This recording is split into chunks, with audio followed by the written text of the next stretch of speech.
I could get drunk off the lights of a city. Late night phone calls just to say you miss me, but you don't.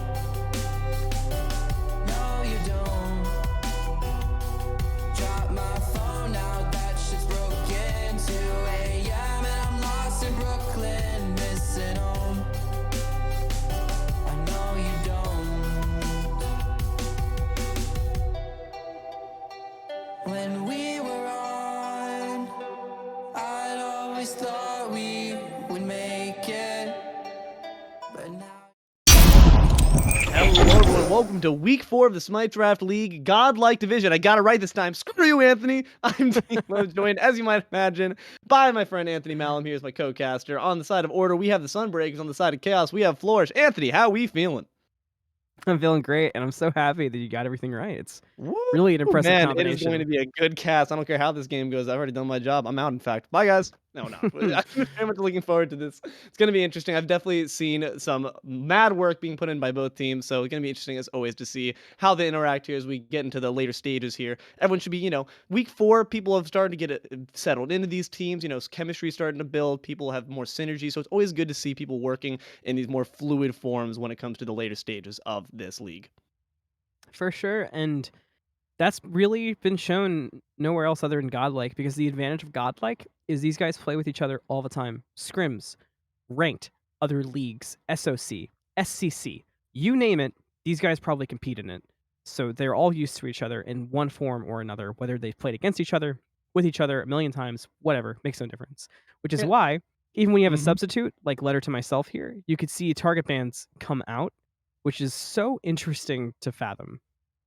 Exactly. No, I was about to say, just like you were mentioning, because of the fact that everyone knows each other so well, you're going to see more targeted bans. You're going to see more targeted picks as well. Knowing what the strengths and weaknesses of both your teammates and of your enemies, always a very important factor. The gameplay is not all that matters. Just the stuff that we see here in the prior stages can make just as big of a difference. So it's good always to see, that not being left aside. The intelligence is coming in here in the board planning room. As we see now, the Hades being banned out as well.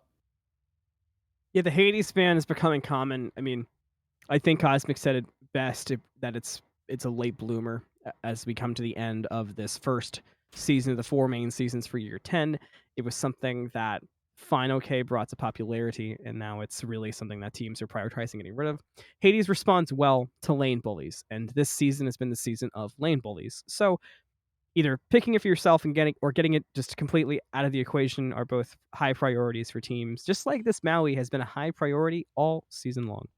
Magic damage seems to be the name of the game at the moment. We see the Merlin being locked in as well on the side of Flourish, but the Ao Kuang going to be locked in for the Sunbreakers. Have to imagine that's going to be taken to the jungle, but we have seen solos, so it's never going to be out of the question. Wait, hold on a second. In fact, I might be, in fact, it might be heading right over to the solo lane right now, as we do see the Fenrir being locked in as well. Yeah, basically 3 junglers, depending on which division you're watching. You could see a lot of Hebo and Divine, you could see a lot of Fenrir and Immortal, and a lot of Ao Kuang and Godlike, and any combination of the 3 is possible. All 3 of them on the same team leaves a pretty obvious equation in my mind. Fenrir solo, Hebo mid, Ao Kuang jungle. Not as complicated over on the other side. I expect Neja jungle, Merlin mid. I mean, I don't expect a Neja solo in this situation. I don't think Neja solo would be bad in Fenrir. It'd be pretty good, but my fear would be how Neja solo would handle ganks from Ao Kuang. A very good point there, especially when it comes to lower mobility. Naja obviously relying obviously with their mobility more on initiation, unless you really want to use that ult, the rings to get out, which you're not really trying to do. You're trying to use that to really get and initiate. Speaking of initiation, we do have quite a bit here when it comes to the side of Flourish, which I do like. You could have obviously rely on the Naja to just set focus on one person, but you also obviously also have the Maui who can really make room for some initiation with that landfall, which I am liking to see. Whereas it does seem to be a bit more a bit more streamlined there, at least right now with what we're seeing from the Sunbreakers. You're going to see our Blossom. We don't know who's going to switch to, but the Fenrir is going to be the one with the Unchained leaping in and causing things to happen. Meanwhile, though, we do see Jingwei being locked in as a carry. You have to wonder what the carry response is going to be on the side of Sunbreakers. Jingwei, just like Hades, skyrocketed in popularity. I mean, nothing changed about Jingwei. It was more so just people realized how good she'd be in this meta with the ability to rotate with rapid reincarnation, the way the crit plays off of Jingwei, and the survivability as well, not even just your general rotation factors. The Rama is a perfect response to Jingwei. Mm-hmm. You're not exactly a counter as much as you may think you'd be a counter, given you have a cripple built into your kit. But the way that Rama can play around lane with Jingwei is one of the few characters who can kind of space out and kind of use that dash to position in a way where Jingwei feels difficult to use. It's especially in higher level play. It's one of the more interesting matchups to watch play out as opposed to looking at on paper. And it seems like they're still maybe a bit hesitant though, but they're finally going to lock it in. But also another interesting dynamic between when it comes to the Rom versus the Jingwei is that neither really give a crap about minions when it comes to those solo Not at all. fights between the two. Because Jingwei obviously with the splash arrow is able to really, if you're hanging around the minions, we've seen it before where carry might not remember that they're not safe being hiding amongst the bodies of their fellow minions. So unfortunately, that's not going to be a factor there for the members of Sunbreakers to rely on. But also on the same side there, you're going to have to imagine the Jingwei is going to be careful when it comes to the astral arrows, which can easily pierce through as well. So neither going to be really relying on some smart body block play. It's going to really come down to who's landing those autos, who's landing those abilities the best. So it's going to be an interesting dynamic to see. I would love to see some really good solo action. I always like it when carries scrap without the ability of their support to assist. Yeah. And we're going to see the Ganesh being the last one to lock in there. What are our thoughts on that as the final pick for them, as well as the Vamana on the side of Flourish? I mean, basically, to wrap it up, it's two things we were expecting to see. We were expecting a traditional solo lane because you couldn't go Neja solo here against Dao Kwang. You would have been bullied just a bit too much. And the Ganesh response, I think, mostly is just trying to respond to that Maui and try to get a handle on the Master Fisherman, to relieve some of that pressure later, and also late game to provide kind of a response for when Vamana dives in really hard. You can kind of corner Big Baby in Dharmic Pillars as well as silence out Vamana when he initially goes in. So a lot of options, but Ganesh was a great pick here.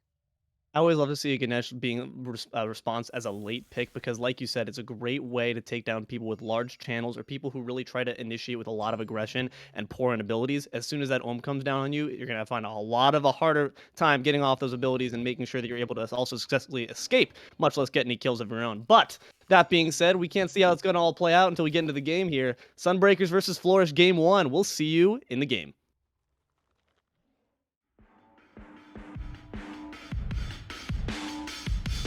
I could get drunk off the lights of a city. Late night phone calls just to say you miss me, but you don't. No, you don't. Drop my phone now, that shit's broken. 2 a.m. and I'm lost in Brooklyn, missing home. I know you don't. When we were on, I'd always thought we would make it, but now you're gone. Baby, you're a ghost. I'm caught up in a landslide, mental on the low end. When I used to feel alive, now there's a hole in the city, can't feel shit. Where do I go? Cause I know you don't feel this. Can't catch a break for God's sakes. Feel like I'm waking up and I'm caught in the wake. Yeah, I know this is my funeral on parade. I did it to myself cause I always thought you would feel the same, and I know you don't. Drunk off the lights of a city, late night phone calls just to say you miss me, but you don't. No, you don't. Drop my phone now, that shit's broken. 2 a.m. and I'm lost in Brooklyn, missing home. I know you don't.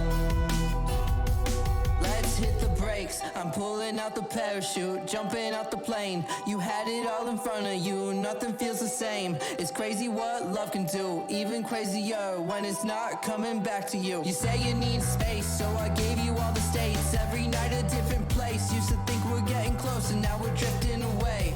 And all I can say is that I'm feeling wasted. I could get drunk off the lights of a city. Late night phone calls just to say you miss me, but you don't. No, you don't. Drop my phone now, that shit's broken too. Hello everyone, welcome on back in here. We are in the game. Week 4, Godlike Division. Sunbreakers on the side of Order, Flourish on the side of Chaos. Let's get right into it. You were correct, my friend Anthony, on the side of what are we going to be seeing where. We do have, indeed, Snoozism on the Fenrir going to be taking that one to the solo, and Teddy on the Alquang taking that to jungle. Why do we see that allocation, we think, from Sunbreakers of our resources in those particular areas? Why do we see the Fenrir going to solo? The number one thing I think is it's actually a twofold answer.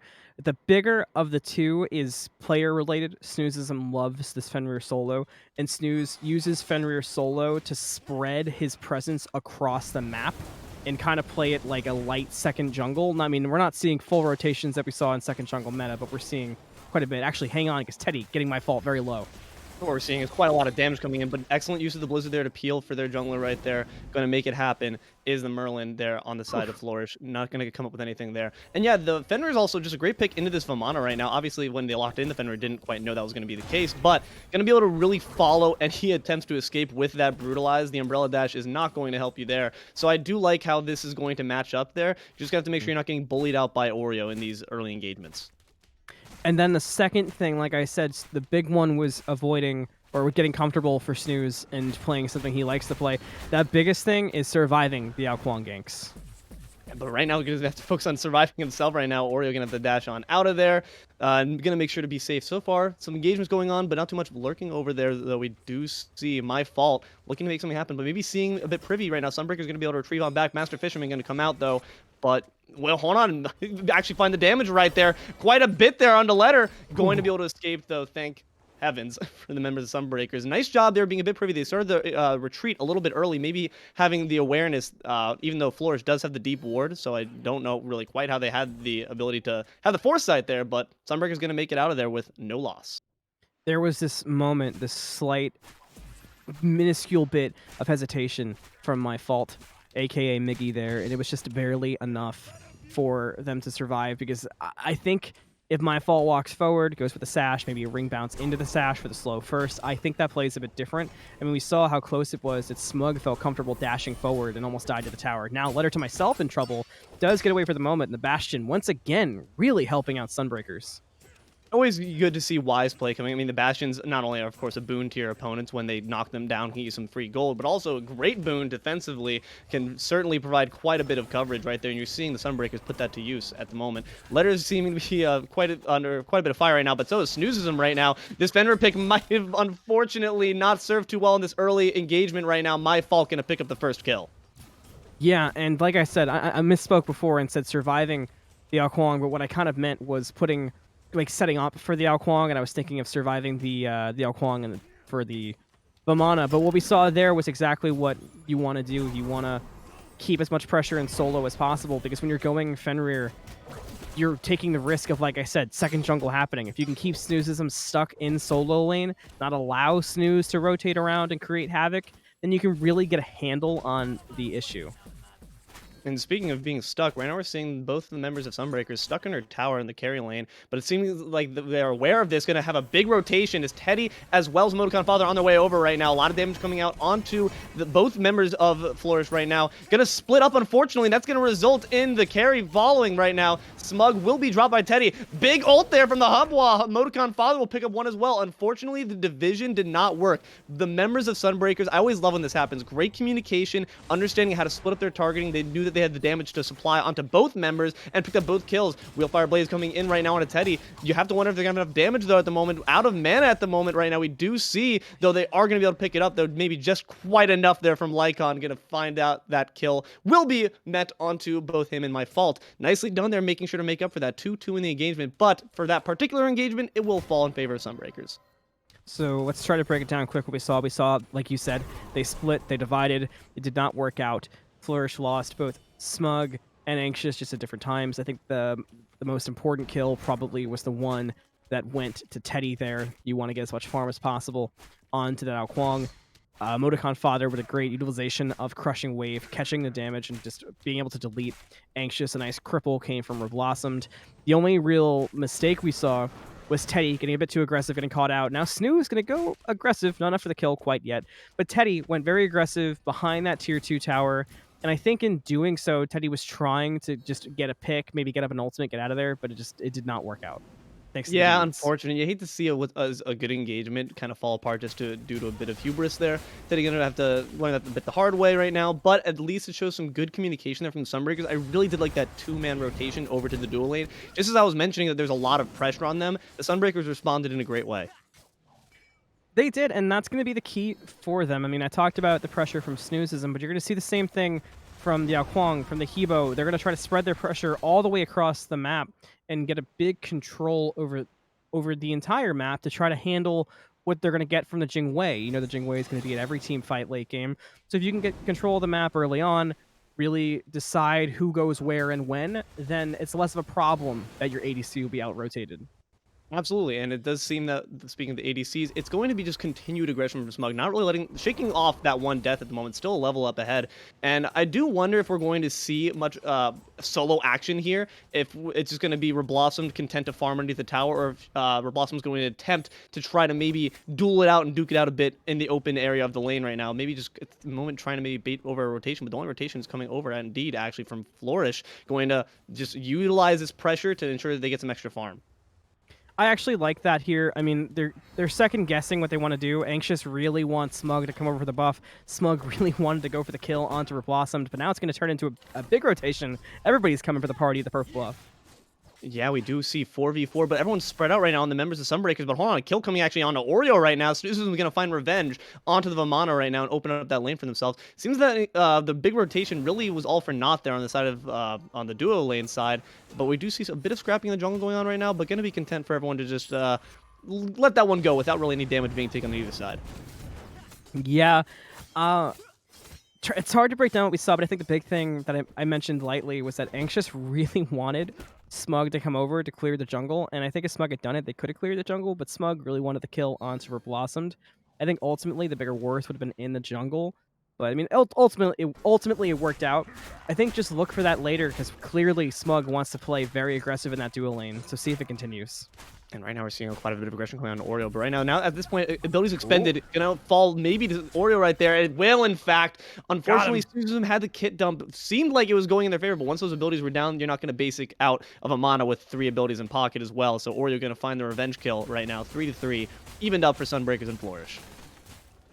That was a huge solo kill. It's going to open up the lane for Snooze to start really not being able to rotate. And Snooze, in the last solo Teddy kill, might be rotating in at the moment. That actually might not be the case. Oh, The execute might be boy. coming on right now. In fact, takes a big old bite out of that Oreoooo. Delicious. No milk there, unfortunately, to provide. Rat milk's in a different team, so not going to quite have that combo. I don't like to eat Oreos without milk ever. Oreos so, and rat milk. I'm okay on that one. But thanks for the image. Yeah, all right, maybe it doesn't sound quite as tasty when you put it that way. Big landfall. They're going to block out EmoticonFather. No means of passing it at the moment. Ult back in with Master Fisherman. Going to use that ult. Retreat on back to the safety of tower. Take a tower shot is my fault there. But it seems that engagement is going to result in no kills quite yet. Letter just going to seek to ward off any aggression from the mid laner, or for their mid laner. But nicely done there on the side of Teddy, managing the rotation, realizing that, hey, maybe Oreoooo will attempt to just back on to take what gold they had from that kill, and recognizing that, jumping in when Oreoooo was least expecting it, and serving to get a bit more momentum for their team. A lot happened. Gonna have a slight 1v1, but I don't think Smug can fully get this. Can do some good poke, but gonna be tough to get the kill.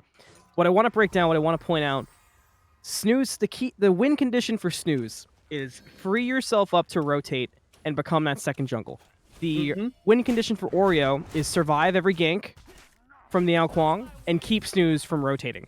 And somehow, so far, they've evened out on their goals, and it's just keeping them in a stalemate in the lane. So a big thing to watch for this game is if Oreoooo can keep Snooze here, or if Snooze can ever start to break away and cause havoc with their rotations. And given that that is the goal, I do agree with that plan of action there. When you have a Fenrir in the solo lane, they can really serve as a boon with that extra mobility and the ability to rotate around, cause havoc with these massive rotations that can really leave the enemy team completely winded when it comes to where you're going to show up next. That's why I would like to see a bit more vision coming in from the members of Flourish here. We do see some wards being placed around the map, but none quite on the solo lane. If you're worried about the aggression from the Kwang, you really do want that to be up right now, but maybe some aggression coming in at the moment. We do see both jungles lurking. Ragnarok going to come through, knowing that the teammate's standing in the back right here. Could find another execute, gonna dash on out though, and it does seem the Naja will be there as well to provide some damage right now, but the solo has left them right now. That's gonna leave them in quite a bit of trouble. Gonna use the ult defensively to try to maybe get some room for themselves, but you can't imagine it's gonna last for very long. Teddy gonna pick up another one, this time onto MyFault. Yeah, Oreoooo was out of execute range thanks to the nice sash from MyFault, but ultimately Oreoooo wouldn't have been able to help MyFault anyways. Probably best Oreoooo left, but still feels bad for your jungle to be alone in your lane and being dead to the other jungle. Yeah, I mean, it was a great peel there for MyFault, but at the cost of their own life. But hold on, a lot of damage there, but that's going to be coming on to Letter. The moment big landfall going to pull in too, but not going to quite find enough follow-up damage there. Unfortunately, the Merlin is not just going to have enough at the moment. Oh, hold on, so that's not the Merlin right there. Is it the Merlin? Who's that with them? Where's the yeah, it's the Merlin. Lycon's playing Merlin. I'm so confuzzled right now. Yes, that one. It's the guy with the fancy shiny cape. You're okay. Lycon's playing Merlin. Okay.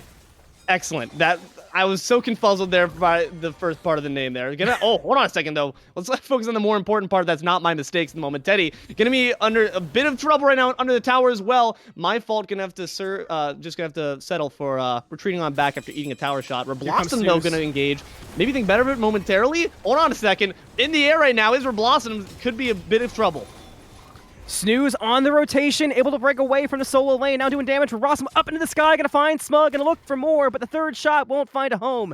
Big fight for Sunbreakers on the rotation from Snooze, now they can look for the Gold Fury. That was just unfortunate timing there. You had already once you used Wingfire Blade, Wingfire, but the name of that ult is from Naja. Whenever that came out, it was a bit too late already. A lot of abilities had been expended, so there wasn't much follow-up to come from Flourish once you saw Reblossomed land. So just unfortunately not having their PEMDAS quite down there, and Sunbreaker's going to capitalize with a really nice Rama snipe there from Reblossomed. Teddy, waiting around the corner for Anxoush, was hoping that Lycon might step forward, but only found the support. Will still do some good poke in turn, and could force a rotation here. Not going to chase it much further. Anxoush kind of wanted it to happen. But again, the big thing there for me was the Snooze rotation. We saw it coming with the teleport to the tier 1 tower in mid. Oreoooo just was not able to respond, and it just was the big difference there in that fight. See if Oreoooo's able to respond right now. It's going to be able to actually get out safely right there. Just Outquang approaching from a bit too big of a distance, a bit too obviously. But hold on, Oreoooo choosing electing to scrap right now a little bit. Big Baby going to come out right now, but without MyFault right now to provide support, going to be in a bit of trouble right now. Teddy going to actually take quite a bit of damage there though. And in fact, a ring toss would in fact take out Teddy, but going to be out of range of that as well. Ult expended on either side. Actually, no, not on either side. Did Fenrir use it? No. In fact, Sunbreaker is going to really honestly come out of that one looking like daisies, but this will give a bit of opening for MyFault to trape through the jungle. Not going to quite find any farm, though, to pick up for it. I think Oreoooo may have gotten almost baited unintentionally by MyFault. I think there may have been a miscommunication potentially on a gank that turned into just kind of a light check over, but hey, it worked out in the end, so that's the important thing. Yeah, no one really falling quite to that one, unfortunately, for both sides. I mean, I'm sure they would have liked to see a bit more gold coming into either side's pockets right now. You're going to see just some farm wars continuing on this side right here. What I'm looking to, though, is these mids. I really love EmoticonFather's aggressive Habwa. I mean, obviously a god that lacks in mobility, but can certainly provide on the damage right now. So I'm looking to see EmoticonFather put on some big damage numbers once those big team fights come online. Already, you're seeing it stacking up quite a bit for the favor, 6,000 to their opposing mid laners 5,000. So looking forward to seeing the Habwa come online for these bigger engagements. Yeah, the Hebo's a pick that's kind of left me unimpressed, not from EmoticonFather, aka Emoji Daddy, but more just everybody. I feel like Hebo is better on paper than in reality, especially in these higher level games. That's a fair point that you do oftentimes see that mobility fall away. Hold on a second, because right now showing the mobility is Smug going to just ult on in after dashing on out, and it's sorry, the reverse of that one. But hold on, taking this guy's right now. Reverse. Secure the execute range landfall. They're going to come through. What happened with that engagement? That was a bit strange. I just don't know if the CC canceled out the ultimate, but either way, it'll result in a kill for Teddy. And now they're considering keeping this fight going. MyFault and Anxoush are both going aggressive. Windfire Wheels gets beads out. Now MyFault's at a weird spot. Rotation from a Blossom, but the crippling shots off the mark, going to turn and look for Anxoush. Right now, we do see Lycon providing some damage and peel for their support. Gonna have to settle with quite a bit of damage on the Blizzard there, so Sunbreakers gonna have to lick their wounds and retreat on back. EmoticonFather maybe still looking for a bit more aggression, but might not be the wisest when you do have two members lurking around at the moment. Master Fisherman not gonna find its mark quite around the back, though. Hold on, we're lurking. Gonna do a bit more damage there. Seek the flicker out there from Lycon. There's there's so much to break down. It's gonna make my brain just go burr. I think the biggest thing so far I'm looking at is Sunbreakers team fights are very impressive. We're constantly seeing Flourish have to respond to Sunbreakers as opposed to a tempo set, right, from Flourish, which is what you want, especially when your team is a little bit more oriented to getting your carries to late game. You want to be setting the tempo early and mid to set up for that late game, and right now, it feels like Flourish is kind of struggling and trying to catch up to Sunbreakers and react. I'm looking for them to start either creating opportunities or start ignoring Sunbreakers and just look to play defense. I mean, right now we do see a bit open up in the moment as we see Oreoooo drop the tier 1. Snoozism has had some rotations. We have seen them try to use that jungle, like the second jungle Fenrir strategy, but I haven't really seen any big... Oh, hold on a second. Taking to the air right now, we do see Windfire Wheels going to be dropped onto support. Letter's going to be dropped very quickly there, and it seems like the next engagement will be following up on a Reblossomed. Going to be dropped to a quarter health right now. 4 members of Flourish strong. Going to be looking for this Fury now. Maybe kind of trying to bait in another fight at the moment. We do see members hovering around, not quite sure what to do on the side of Sunbreakers. They have lost their front line. And now Oni Fury's down to half health. Sunbreakers looking for the steal. Up into the sky goes Reblossom, but they let it go, but they picked it back up. And waiting right beneath right now. We do see MyFault is, you can't imagine they're going to last too much longer. Reblossomed will fall. Excellent wait there from MyFault, recognizing that Hayes got to come down at some point, and they're going to big baby on out, and that's just a free of charge. In fact, not even a free of charge. You got a little bit extra in your pocket. A nice deal there. Or Reblossomed going to tack on to that Gold Fury there for Flourish.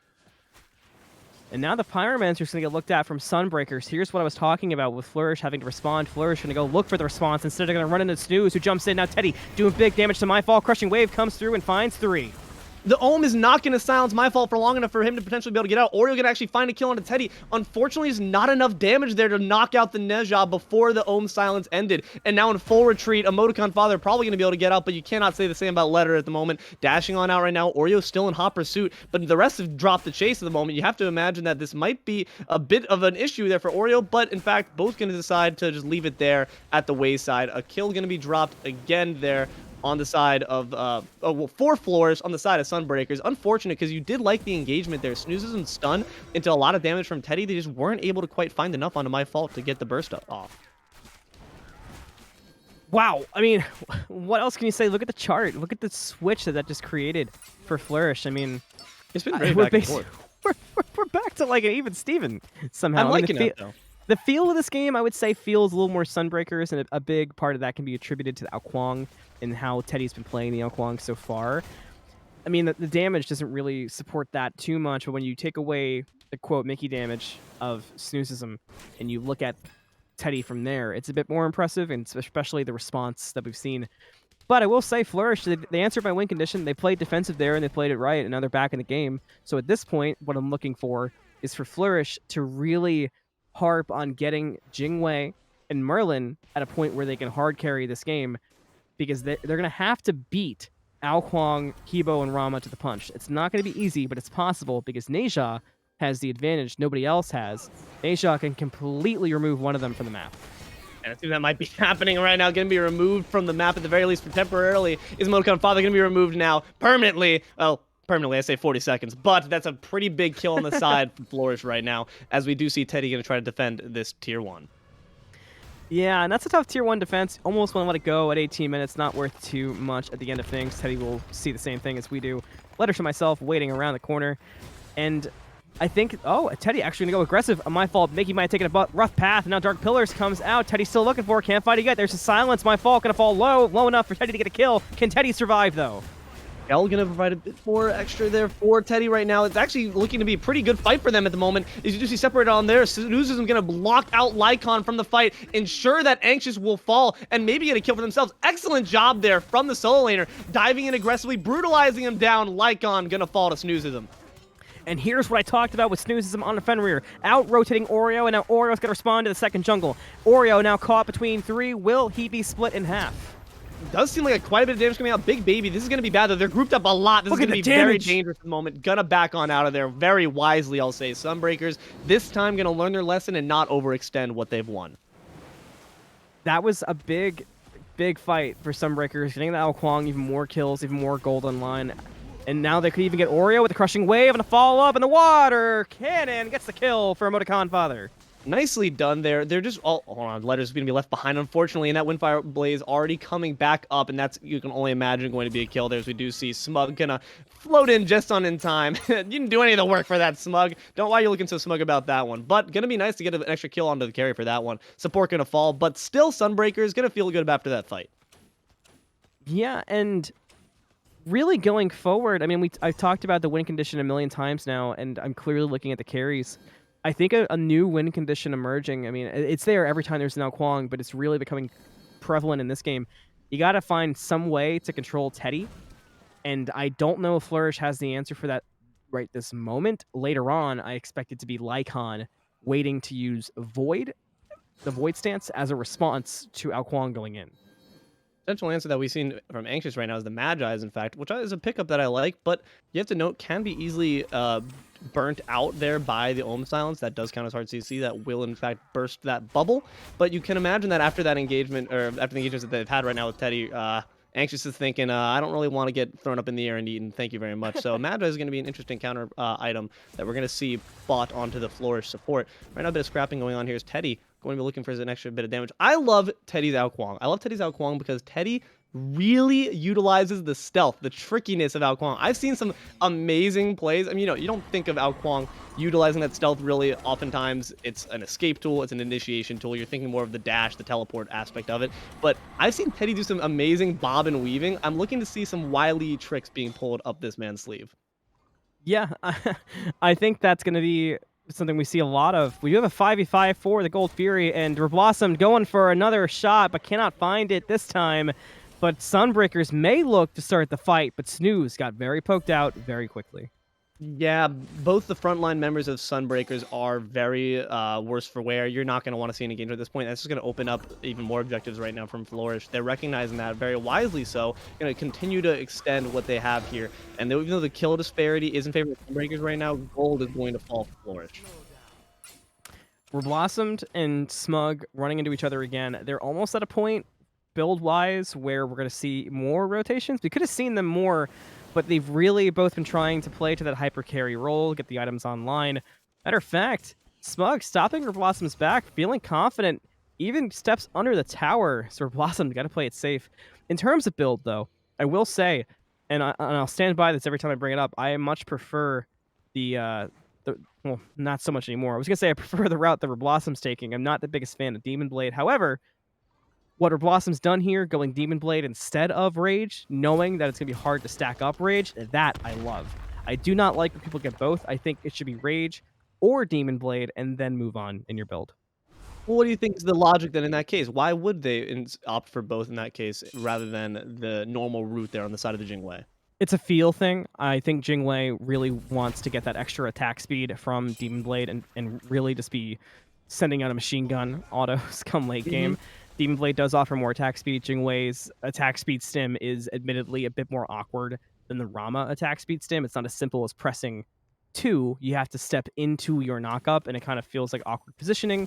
So maybe that's the reason. Another reason could be wanting to, I'd say eventually go Deathbringer 2, but then you're losing out on Chin Sights, which is also kind of an awkward take. But the big reason is the feel and the attack speed.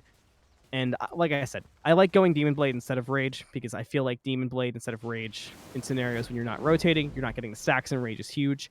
So late game, they're going to be hitting for the same amount. But I think Reblossomed will be a little bit quicker to do damage for the next 5 minutes. You have to see how that plays out there. What I will say, even though the build might be leaving some to be desired for us casters, I do like the Jingwei pick in general because something that I just hadn't really thought of before is that there's quite a few knockups there from the side of Sunbreakers that can be used to initiate. But hold on, some initiation being seen right now onto the Hobble at the moment. Gonna find an ult on out of there trying to safely path. Letter's gonna follow on that little water scroll there, but it seems like they're not quite satisfied. Letter's finding themselves a bit separated right from the rest of the team. Snoozism gonna try to leap in, support that, support their support, but EmoticonFather has fallen quite deathly ill right now. Teddy, though, gonna find a kill. Not even have to expend an ult for that one, which leaves openings for executes on others. EmoticonFather gonna fall to Oreoooo, though. The snipes are off the mark on iSmug from Reblossomed. MyFault stuck in between 3 members, and the silence was good for Teddy to get a double kill. Now looking for even more. 4 pounce on Oreoooo. The execute has been expended right now, and there's actually quite a bit of few low members right now. Anxoush gonna wind up that hook, maybe see if they can get some cheeky pulls right now, but everyone gonna be content to let this one go. 1 kill there on the side of Flourish. 2 kills gonna fall for Sunbreakers. They're gonna take the lead on this one. So Snoozism gonna be in a bit of trouble right now. Don't overextend again, my friend. You guys have learned your lesson from the past one. Gonna opt to retreat on out. That was a bit of a limit test for both teams. They kind of were feeling out the damage they had. I mean, we saw that fight wasn't really for anything, just 4 kills. It obviously didn't turn into a Fire Giant, didn't turn into a Pyro. Could turn into a light look at Primal Fury coming up soon, but I mean, we have time for that. So really, that was both teams figuring out what kind of damage do we do, what can we expect to do in our next fight, and how do we play around our strengths. I think Sunbreakers just might have learned that they've got to find better openings for Reblossomed, because Teddy's doing damage, but Reblossomed couldn't even find an opening into that fight, could only ult at the end to look for Jingwei. Flourish, on the other hand, kind of doing the opposite dance. They're saying, how can we let iSmug do more damage, and what do we need to do to keep Teddy away from us? We also need to consider how we peel people away from EmoticonFather. EmoticonFather gonna fall, unfortunately, pretty early in that fight, and I do think that's mainly because a lot of peel had to be expended to try to save the Ganesh. Their letter, unfortunately, finding themselves in a pretty bad situation, gonna drop the pillars on themselves in that fight. Snoozism gonna try to leap in, stun, and draw some attention away from the support, but that left EmoticonFather to the wayside, and a lot of damage got dropped on him. Right now, though, trying to drop damage on this Fire Giant are the members of Flourish right now. Gonna see if Sunbreakers can rally together. Less than half at the moment. Gonna see if we can get some steals on. Everyone wrapping around, though. Some interesting positioning here. Snooze is gonna leap in the back. Snooze trying to create an opening for Sunbreakers to get in there, but can they find a letter to myself? Excuse me, MyFault finds some big damage on the return. EmoticonFather gonna fall down. Can they find more? Once again, it's just unfortunate positioning there for the mid laners. Snoozism gonna get a return kill onto MyFault, but that's a lot of damage you've lost. Lycon is still up, dishing it out right now to Letter. The arrows have been dropped there from Reblossomed, and you might imagine that he's gonna follow as Oreoooo sticking right to him. Snoozism on the retreat as well. Teddy's gonna have to just be sufficed to lurk around in the back line. I'd love to see some Teddy sneaking right now, but this is not the opportunity for it that you want to see. Leap throwing right there, Lycon in the air, but you can only imagine Teddy's gonna follow soon enough. Gonna be bubbled on over there. We do see Smug, but hold on. Teddy actually managing to get quite a bit far away. Smug is still pursued. That arrow by a hair's breadth. Teddy, what are you doing? Don't you dare go back in. Again and again. Just cannot get in the good enough range, but Teddy was just playing so dangerous there. Snooze still hanging around. They're at the Fire Giant, and Snooze can kind of take their time and look at the health bars. This could be dangerous quick, and Teddy is also still lurking. Lycon is quite low, and Snoozism sees that, but a brilliant flicker that's going to get him out of harm's way. Fire Giant's down 10% health. Teddy goes in, but Flourish does find a Fire Giant. Teddy's going to fall low, and iSmug gets a kill on a Teddy, but not before Teddy cleans up Anxoush. Not the trade you want to see. I mean, it's a member of Fire Giant down, but it's the support for your jungle, and Teddy's a key member when it comes to these engagements. Snoozism's still trying to make something happen, but Smug is full health. You cannot be looking for this 1v3. No, not at all. Not at all. It's going to be... This Pyromancer is going to be interesting. I don't really like the call here. Letter to myself, taking a lot of damage from Pyro. Cannot afford to take too much more. Sunbreakers does get the Pyromancer, but they don't get the bomb on the way out because it took too much damage. And you know how we feel about that. That's never a good thing. A bomb that's been left on the ground is a Pyromancer wasted, we say. What was even the point, Sunbreakers? Think about it. Be ashamed. Reflect on your actions. Yeah, they just took too much damage to stop and pick it up, which is understandable, but the gold is great. But it is unfortunate they couldn't grab that on the way out. What is nice is they get the gold while dealing with Fire Giant being on Flourish. So overall, it's a nice cumulative victory. No, and also, no, to be serious, it does take it also off the map for Flourish, which I think is also a good important thing to remind yourself, because that bomb certainly would have been picked up by Flourish, so it's something that's not in their pocket, something that is in yours. Well, not the bomb, unfortunately, but the gold at the very least. So no, I think it was nice that they got it. I do still think that the call was very dangerous, but they managed to make it work. The people that were around to grab it had high mobility and could get out of the situation pretty quickly. In response, though, Flourish will be getting this primal. And Flourish, it has really created a huge opening in this game. I mean, the biggest problem that they're facing has been the biggest problem the entire game, right? It's Teddy. You have to stop the Cao Kuang. I think they know how to do it. The problem is there has yet to be a fight where Reblossomed and EmoticonFather have been able really do the kind of damage that they can do and create the opening for themselves. If there is a fight where they can do their damage, Flourish is going to be in trouble because they're going to be focusing on getting rid of Ao Kuang. Over Reblossomed, EmoticonFather will have one thing in the mind, and that's kills. Yeah, I want to call back to that big fight around the Fire Giant because we saw EmoticonFather fall incredibly quickly to MyFault. And that's, again, the issue that comes with the Hobwa that you mentioned earlier is that, the pick is nice, does tons of damage on, but the lack of mobility and the lack of real self-peel, like once you're in on the Hobwa, you're in on the Hobwa. And what do you think is the key then for Sunbreakers in this case to ensure that these members, their big damage dealers, stay alive long enough to get off those abilities? Letter to Myself needs to be in the perfect position in each fight. It's a tall task, but can happen. There's big dark pillars creating the opportunity, but now they got to follow up on it, and under tier 2, not going to be easy. A bit of hesitation there coming from the Sunbreakers. They had members locked in there, I think 2 in fact, but even with the slow applied from Dark Pillars, there's a bit of hesitation on whether or not we should go back in. Big pull there. Snoozism is going to find themselves in the midst of a lot of members right now of Flourish, and they are not happy. Decent amount of damage poured in. Tier 2 will fall. A good amount of stall, though, put on there. I'm liking that they're really not taking many too big losses, the Sunbreakers, right now, even during these members 5v5 engagements where all of them have Fire Giant. So doing a solid job at the moment of making sure their losses are losses, but they're not big ones. Yeah, and just to flesh out that point a little more, and I wanted to seem like I'm saying that Letter to Myself controls the entire game for Sunbreakers. Letter to Myself needs to get in there and make the perfect plays with Dark Pillars and create a nice space for Sunbreakers to play around. But Snoozism, who is incredibly tanky, needs to keep doing what they've been doing, and where Letter to Myself creates the space for Sunbreakers carries to do work, Snoozism needs to clean up that space. But the Windfire wheel's off the mark, and that's huge. That is really big. EmoticonFather not only gonna not fall, but just Letter is gonna be now ripe for the picking. Or sorry, not Letter. MyFault can be ripe for the picking right now. Still on the ground, Can they but find not it? gonna quite find the damage. The heal is actually going to be just enough to get them out of that. And now the kill will be reversed on a Letters. That's so unfortunate. Sent 2 letters to himself back in Vamana. Must not have got him. And Letter to Myself falls down, and that's a problem for Sunbreakers. It's 45 seconds with no support, and Fire Giant is up, and it's EFG. Teddy basicking, forgetting that their sword is quite a short one and not Sephiroth's, trying to just, I don't know, I guess, get bait Smug into some engagement there. Not going to end quite in favor, but going to send Smug packing quite a bit further, actually. So maybe stall for this Fire Giant, because Snoozism going to look to see if they can get this big, cheeky steal off right now. EmoticonFather once again being boxed out. We just see, unfortunately, that the damage is not going to be quite enough to ward off this Vamana right now. Emoticon could be in quite a bit of trouble, but hold on a second, because Snoozism just got the enhanced FG. I don't know what to say for that one. That's exactly what Sunbreakers needed, and Snooze can take this Windfire Wheels, and he could really look to send them on a journey. Dashes through, finds Oreoooo, but Lycon does get the kill on Snoozism, but not before Snoozism and company make a huge saving play.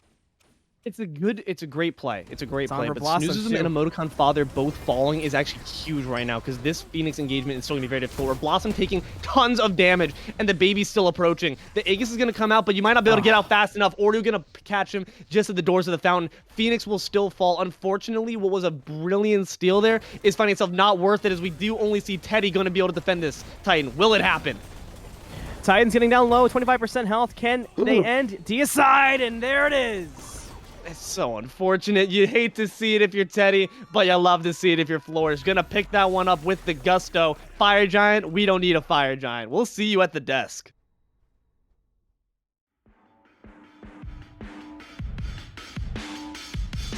I could get drunk off the lights of a city. Late night phone calls just to say you miss me, but you don't. No, you don't. Hello everyone, welcome on back in. If you just saw the same game that we just saw, Flourish just took the one over to Sunbreakers. Despite a brilliant steal there from Snoozism, it just wasn't in the cards for them. Anthony, what are your thoughts? I think my biggest takeaway, and I know I talked about it a million times, and it probably sounds like I'm harping, which is certainly not the case. Reblossomed could never find an opening on this Rama, and I think the damage coming out from the Rama was sorely missed. I mean, the damage from the Hebo wasn't much higher, but they needed one, if not both of them, to show up, and it just wasn't fully there. Big credit to Letter to Myself. Not easy to sub in Godlike, especially on support. Did everything they could in the Ganesh, but ultimately there was just not enough openings created for the carries to do just that. I mean, Teddy was able to do work on the Ao Kuang, but in Godlike, Ao Kwang is not going to do the same kind of pub stomping that you might see in something like Challenger Circuit. Mm-hmm. I agree. And like you said, I think the issue was that the people you're looking to do those big frontal engagement damage, because Ao Kwang's gonna be lurking in the back trying to pick up some sneaky kills, but EmoticonFather and Reblossomed are the two that you're expecting for those big engagements to just lay out massive amounts of AoE damage. Well, at least for EmoticonFather, AoE damage, and Reblossomed just to really be just plucking away with the bow. But it just never quite came online, unfortunately. EmoticonFather, we saw that during that ending engagement there, Oreoooo was just able to solo him down. EmoticonFather trying their damnedest to peel for themselves, but is not able to have enough damage to really put any fear into Oreoooo about what would happen to him, and able to just easily take down one member that you really wanted to see the EFG on. So once Snoozism even got it, despite them falling, there was just, it was nice to see it on Reblossomed and Teddy, but it had been dropped on two really important members. So despite a brilliant play, and you can only imagine that if they had not contested that the floor, it still would have probably gone the same way with Flourish all getting the EFG. It just wasn't enough. It was a bit too little, a bit too late. Yeah, I think you said it best. I think a big thing for Sunbreakers to look at in game number 2 is they will have their normal support. They'll have digits back, and like I said, Letter to Myself was not the issue here, but being able to play with your actual support, have your actual team synergy, could certainly be a big difference. I'm looking for that to help a lot. I think I don't think there's any target bans that you necessarily need to look at coming from Sunbreakers. I think it just agree. is a matter of running back what you had, maybe with a different mindset. I agree. Honestly, I would like to see. I think I agree with you now that the Habwa might just, unfortunately, not have the mobility to really be good for these engagements, because unless your positioning's picture perfect, which, to be fair to EmoticonFather, it was pretty good positioning, just was getting caught out too often on your own, getting just burnt down before you could get off any of your big damage on the team fights. So I think I'd like to see that change up, but you're absolutely right that the synergy going to be brought back. It's always good to have your support with you, the comfort of having that full team together, get the band back together. I think that could be a big difference here, but we're going to have to wait to see if that happens. That comes to be in game 2. We will see you all in a moment.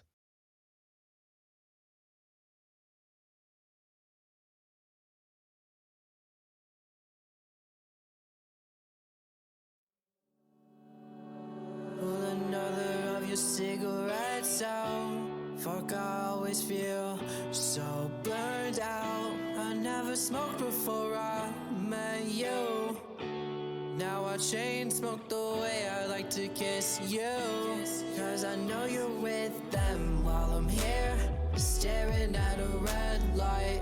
Stopped, windows down, cursing at the street signs. When every road could lead me back to the memories that we once had, yeah.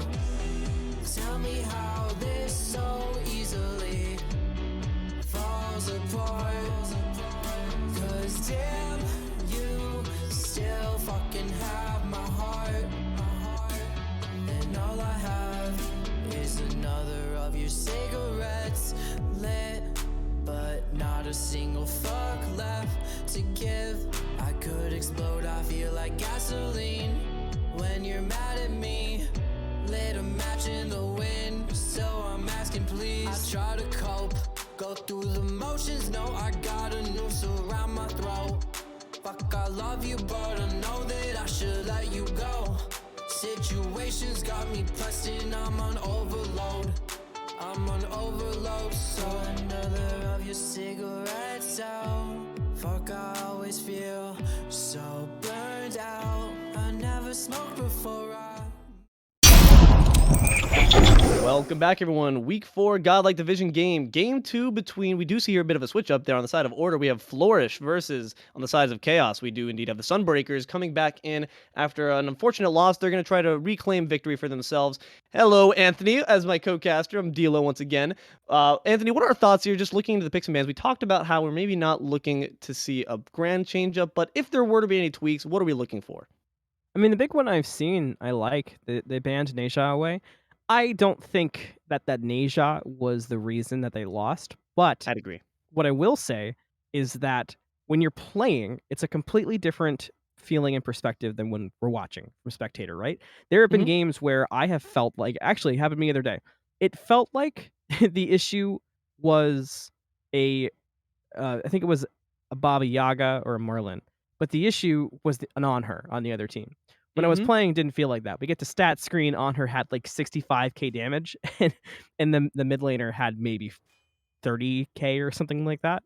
So it's it's kind of an awkward thing to ban something that may not have been an issue for our perspective. But again, for them, if Neja was the trouble and Neja made them feel like they were uncomfortable and they couldn't play around it correctly, then you gotta do what you gotta do. Seems like we're rotating through quite a few high mobility jungles here. Just gonna really put the fear of God right now into the Sunbreakers. But no, we're gonna land on the Maui, a pick that was a very large boon to the members of Flourish. They're gonna be re-seen again. Yeah. Ooh, I like the Tiamat Me lock too. in. You brought up this the bigger idea of it, and we're definitely on the same page that Hebo was just not it in that game. Not that Hebo is a bad character, but just Hebo feels like he's in an awkward place and kind of gets overvalued. Tiamat, on the other hand, is value so far this season, and Tiamat puts in work, and I expect this to be a big shift for EmoticonFather. You have to worry a lot less about positioning. Obviously, you don't want to be making mistakes, but you can on a Tiamat. The escapability is there. The ability to spam out, drop your kit, do it again in 5 seconds, easy. It's a really big boon right now. So I'm looking to see how EmoticonFather puts that to work. We are going to see, though, the Jing Wei can be locked away from Flourish right now onto Sunbreakers. I'm so used to to the Reblossomed ROM, so it's going to be interesting to see how he puts Jing Wei to work. Yeah, Jingwei and Rama, I said it in game one, they feel similar. I will say that where Blossom's issue in Rama felt like they couldn't get in. You don't want to use airstrike as initiation, but Jingwei's dash can go further when comboed, and the ultimate does allow you to reposition, which repositioning for Reblossomed could be the answer to a lot of the problems that were presented with the Rama. Absolutely. But also, it's worthy to note that the Maui first pick there can be somewhat countered there on the side of the Jingwei. Going to be able to escape out of those landfalls if you keep that dash in pocket. But having picked that so early, you can only imagine the members of Flourish are going to know that, not going to try to look into too many more knock-up based gods, maybe to allow that to be a factor there. Because it can be very frustrating. I think sometimes people underestimate how annoying it is when your primary initiation abilities are just dashed out by the Jingwei. I've seen Yeah. times when someone's locked in a Bacchus despite knowing the Jingwei pick is there, and it has caused massive issues because if your massive initiation is a knockup, Jingwei can just completely deny that option. So I think it's really smart actually there. As we do see another ban that's going to be targeted here, the Vamana going to be banned out against the members of Flourish. Hmm.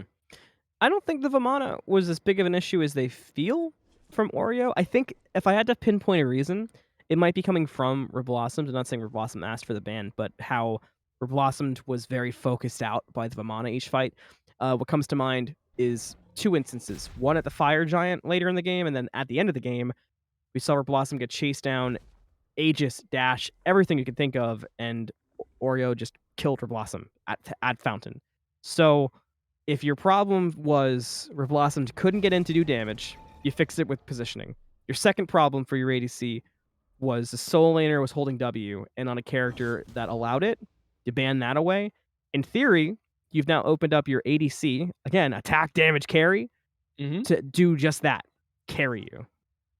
I do like that they're. I always think it's smart when if something's giving you problems that you should hyper ban it away. Like, don't be prideful, get it out of there. It's always best to be safe than sorry. But honestly, I feel like their comp currently is more, if anything, equipped to handle Vamana. So I also have some hesitance when it comes to obviously Jingwei. Once again, that'd be another knockup that they would have. The Jingwei could just dash out onto. So if that was Blossom asking for it, not necessarily something I agree with. But hey, like you said earlier, they're the players. They know how it felt to play against that Rama, or sorry, that Vamana, which is a bit more of the visceral experience can definitely feel different than us, the omniscient casters, having a bird's eye view of it all. We're not in the trenches alongside them right now, but going to be joining them in the trenches right now. We do see locked in on the side of the Sunbreakers is the Kokolin. Yeah, not the Erling Shen, unfortunately. The new season patch has not come out yet. We could have seen an Erling Shen then. We do see the Yu Wang get locked in, so a bit of a different feel here from Flourish, and I gotta be honest, I really like this team comp. This is going to be a lot of damage coming in. I always love a cleanup pick. Cleanup picks make room for some pretty interesting plays there if you want to be wily about it. So I really do like this comp as well. Going to be some solid sustain coming into here too as well, which is going to be an issue because a lot of times I felt like Sunbreakers were getting split up and the fights were just dragging on a bit too long for their own good. And Guan Yu makes that a problem because if you let a fight go on for too long, the conviction heals can be a massive, massive boon to your team. So they're gonna have to make sure that they're opting for a lot of burst damage, which they're certainly capable of on the side of Sunbreakers with their comp right Yeah. now. Yeah, obviously the Ao Kuang is looking to burst someone down and ult on out. So hopefully they can make sure to circumvent that issue, but it could be one if they don't watch out for it. The Athena being hovered here, again, I mentioned it, Digit's back. Digit is the main support for Sunbreakers. And I like the Athena here. I hope it gets locked in, and it does. I feel like that works very well for Jingwei, especially in lane. The last thing I'll touch on is I didn't touch too much on iSmug getting the ROM this time. The advantage, I talked about that Rama and Jingwei is a very even matchup. The difference for this laning phase is the Athena and the Maui. And in my humble opinion, having played way too much in duo lane for both ADC and support, Maui Rama is just one of the most annoying things to deal with right now. And as good of a combo as Athena and Jingwei are, I suspect they might have some problems in the laning phase. It could be a rough one for them to overcome. You're going to be looking to the jungle and maybe force some action, hopefully apply some early pressure, because we did see that the Sunbreakers were, unfortunately, under the receiving end of a lot of that before. What I always like to point to is the human aspect of the game, the emotional aspect of the game, and seeing the switch up of these carries, you're going to look to see a little bit of bluster, you know? One member is going to be looking to prove that they're the true Jingwei, while the other is going to look to prove that they're the true Rama. So I'm looking to see if maybe there's a bit more aggression coming out here for this interesting duel, as they look to have a little bit of Freaky Friday action right now. With the big switch up. So gonna be interesting to see who will prevail in this game. Will the Sunbreakers be able to take a game in their favor, or will Flourish stomp out any hopes of that? Only one way to find out. Let's get right into the game. See you in a moment.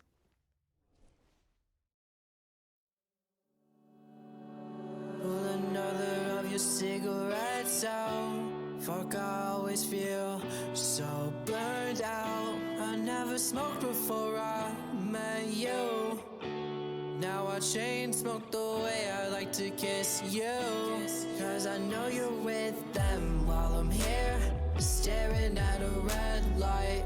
Stopped, windows down, cursing at the street signs. When every road could lead me back to the memories that we once had, yeah.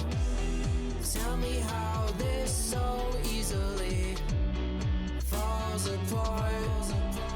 Cause damn, you still fucking have my heart.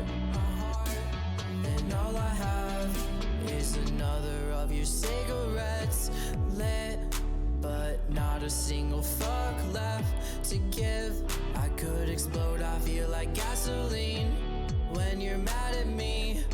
Lit a match in the wind, so I'm asking please. I try to cope, go through the motions, no, I got a noose around my throat. Fuck, I love you, but I know that I should let you go. Situations got me pressed and I'm on overload. I'm on overload, so another of your cigarettes out. Fuck, I always feel so burned out. I never smoked before I met you. Now I chain smoke the way I like to kiss you. Cause I know you're with them while I'm here, staring at a red light.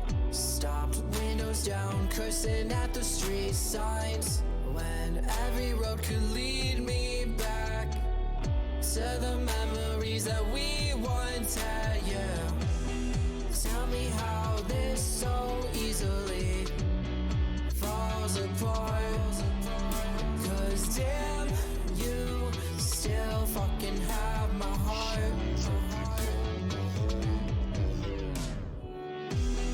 Tell me how this so easily falls apart. Cause damn, Welcome back, everyone. I'm Deelo, joined once again by Anthony Malum here by my side. Week 4, Godlike Division. We have Flourish versus Sunbreakers. Flourish looking to close this one out. Sunbreakers looking to deny that option and bring it down to a game 3 here. I'm looking at Teddy. We're all looking at Teddy. Teddy for the Sunbreakers is their Superman. Teddy's going to be a consistent player for this on this Ao Kuang. But Flourish letting it come through, what do you think is their kryptonite bullet that they're feeling like they can allow the Ao Kuang to come through once again? I think the answer for them, I think they're going to try to play for Cleo to just delete the Ao Kuang with the help of the Merlin, because the Merlin was a good answer. I think we noticed that a couple times in game 1. I think they're going to lean on the Clea combined with the Merlin and look to just make Ao Kuang a non-issue come late game. And that would be quite the issue, because we saw that Teddy was the one really pumping out damage and causing a bit of fear on the side of Flourish. But right now, Sunbreakers are going to be a bit afraid right now. Going to have to retreat on back. It's exactly as you said right now. Flourish in this dual lane is going to be bullying out early, and despite the Jingwei being a boon to Reblossomed for clear, doesn't seem like that story is going to change. Going to be camping under tower on are the Sunbreakers. Yeah, got out pressured by, we talked about it, lane bullies, right? Yep. And that's what happens. You get stuck under tower with archer minions just going burr. And Oreoooo going to unfortunately feel that pain as well right now, as we do see that also going to be camped out from Snoozism. And Kokolin is an interesting pick. I always love Kokolin. I've seen Snoozism do great work at diving the backline and harassing. If you do not pay attention to Snoozism in your backline, you will turn around and see that both your mage and ADC are dead behind you. Yeah, that is a good point. I'm kind of, I'm surprised that we haven't seen, I guess a lot of the pressure is on duo. I'm surprised we haven't already seen Teddy head over with all the pressure that Snooze has. I mean, that feels like their MMO, not their MMO, not playing WoW. Wrong game type, but that's okay. We're playing a MOBA right now. But no, I agree with you. Guan Yu especially very reliant on that mana buff, so you want to make sure to take that totem away from them. Hopefully, once this mana buff respawns, we're going to see Teddy make a little traipse over there, maybe try to drop that, get a cheeky little steal off. I would love to see that. But hold on, Teddy going to be focused their attention on the mid lane right now. Decent amount of damage right now. EmoticonFather going to take, unfortunately, a tower shot in return, though. Could see a kill potentially returning on, as we do see that Lycon is going to advance on. And MyFault's not going to let the pressure drop either. Right now, going to be content for no kills in the moment, but it's certainly a large amount of aggression coming onto all lanes right now. Reblossomed going to receive the shell, but going to receive a pull back as well.